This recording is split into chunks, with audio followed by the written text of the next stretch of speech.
Hello, Michael Grasso with Private Pook Games here today to specifically talk about the Veilward Trayz for Isofarian Guard. I have previously reviewed this game already. You can check out that video. I'm going to try and link it or put it in somewhere on the screen for you. And if I don't succeed at that, find it in the comments or in the description. But today I just want to talk about the Veilward Trayz. I've already reviewed the game. It's been out for a while. It is an absolute table devourer. It's more than a table hog. It's probably my biggest table hog. It literally eats up your entire table. So what I've done today, because the Veilward Trayz are part of the solution that Sky Kingdom Games has come up for this being such a table hog. They're supposed to decrease table space, make these different trays that are a little large and a little bit finicky, a little more usable. And what I want to do today is I actually want to, instead of a straight review, take all the things that it's supposed to replace and actually look and see visually. Here's what it is before, here's what it is after. So what you can see here is a basic breakdown of the game setup. It's not every single thing, and I've sort of set it up haphazardly. I don't want there to be spoilers, so I'm not putting things that are spoilers. You might see that Grigory and Alec, the characters, have a couple cards. If you consider that spoilery, then please, just be aware that could be a light spoiler. But there's nothing story or narrative-wise here. But that also brings up a good point. This is already a humongous table hog. I can barely fit it in the shot. And yet I still don't have all the boxes. There's one of the boxes of cards that you normally have with the game. There are multiple narrative books. This game really is a table hog, and I haven't even put the miniatures or any of the pieces or tokens on this map here. So let's take a look. Let's start. Ooh, and my bags are kind of blocking the shots too. So anyways, let's start with the Enemy Trayz. So here's the Enemy Trayz. This is the one that has always come with the base game. As you can see, it is large, and you have 4 of them because you can have up to 4 enemies. They're all over here. Takes up an egregious amount of room, and they're perfectly good. They look beautiful. Like, aesthetically, they're awesome, but there's 2 issues. One, that is a whole lot of space to take up over there. Like, I hardly have room for anything else. And then the other piece of it, and this also applies to some other trays we're going to talk about the other set, these card pools are just always hard to pull things out of. Like, it's no big deal to flip a card to the discard when you're trying to pull an AI card for the enemy. But then when you get to the end of it, I find myself always digging to get things out, and it's just not very convenient. And not to mention, yeah, these look really beautiful, but look at them. Look at how much space is not used for anything entirely practical. Look at all of this space we're using for stamina. Now, it looks very nice, and that's perfectly all well and good, but what does Veilward Trayz? Ooh, there's my promos. I should probably get those into the main game. So what they have come up with is these Enemy Trayz. You'll notice I got a ton. I got 4 in this color, 4 in this color, and then 1 in purple. I'll be honest, I can't remember offhand why those colors are like that, but that's okay, I like them. I'm going to use, let's see, just because I like, this one's probably the easiest to see is blue. So how do we fix this problem? Well, let's start with the old tray. So the first piece of this is the Brigand Archer card now no longer lays flat. It can actually sit propped up. Let's move these over here. And then we can see how much it saves after we're done with this, but let's actually put it somewhere where the camera can see. So the Brigand Archer card goes right there, stands up.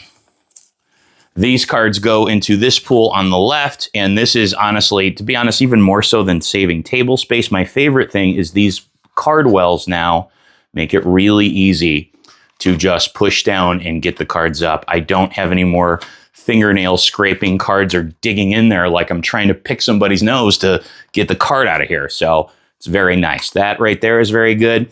And then lastly, for the health, we can, instead of putting a 10 and 3 in this big long one, we put a 10 here and a 3 here.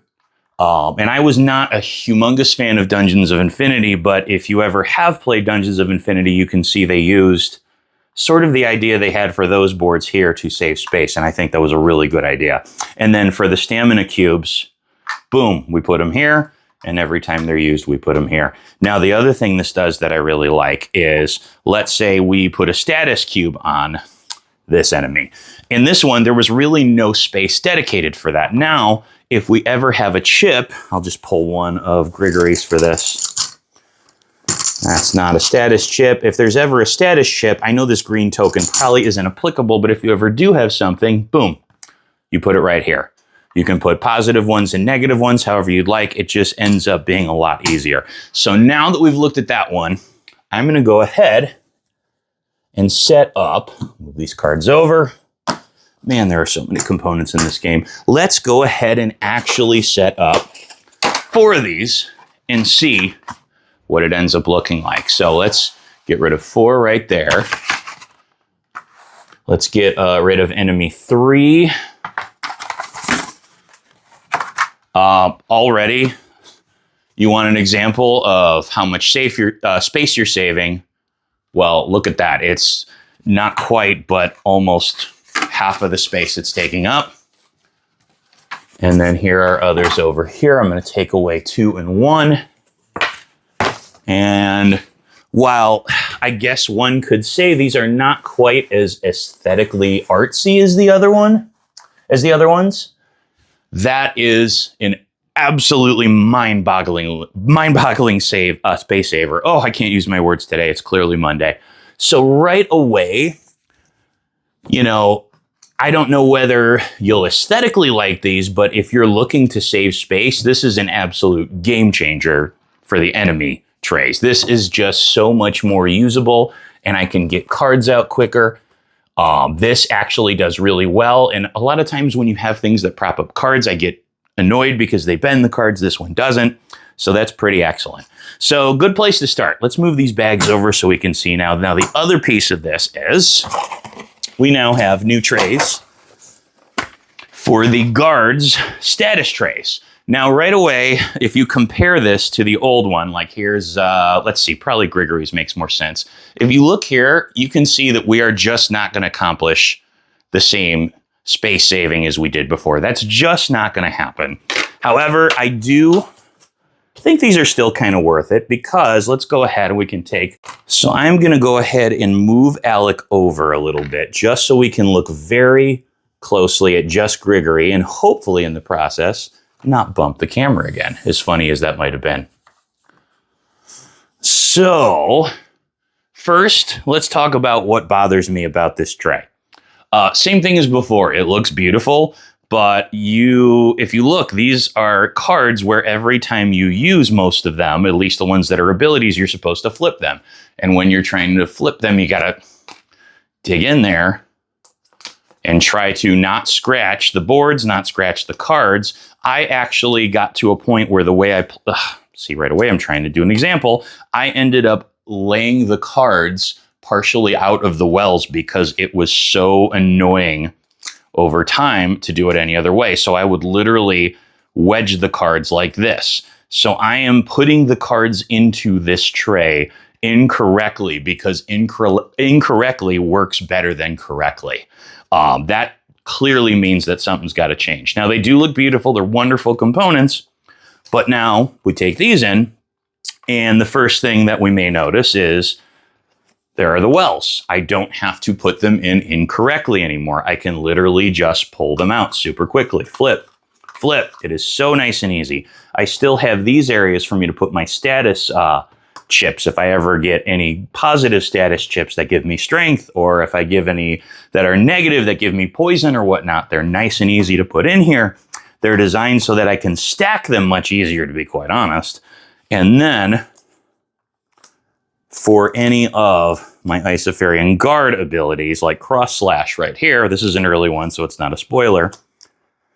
I actually find that it's even better to put the stones that we use. I find it easier to move them this way than I do moving them from these. I found myself constantly knocking these around. So aesthetically, does it look quite as pretty? Maybe not. Does it save as much room as the Enemy Trayz? Not anywhere close. Is it still a really nice addition that makes the game a lot easier to work with? Yes. So I do think these are worth it as well, even though they don't have quite the same table space savings. So let's go ahead and move Alex over as well. And we'll look at our brand new setup for Isofarian Guard. And then you as the viewer, if you'd like, can look at what space I saved, look at how it looks differently, and decide for yourself if this is something that you would like to do to change with your game in order to make it fit a little better on the table. Now, man, that does look a little better. I have some space over here in the front, so I could put my chips over there. I could take these and I could move these back and actually set these up much better than before. I can move Grigory over like this, or I could even, that's okay, I'll leave him for now. And I could have a much better setup. I can have more things on the left. I can move even the enemies over to the left. There's just so many more ways I can do it. Now, is this game still an absolute table hog? Yes, it is. Is it a slightly more functional table hog than before? Yes, I do think these are very much of benefit. And if you have tried these out yourself and have anything to share, that would be great. And also, if you have gotten this far in the video and you would like to share a game that you think is either just as much of a table hog as Isofarian Guard or even worse, please share that in the comments. Not to bash games, just because I think it's kind of fun to talk about table hogs. Sometimes table hogs make for the best games. Otherwise, give me a like, give me a subscribe, and have yourself a nice night. And if you have the game, enjoy exploring Isofarian Guard and Isofar.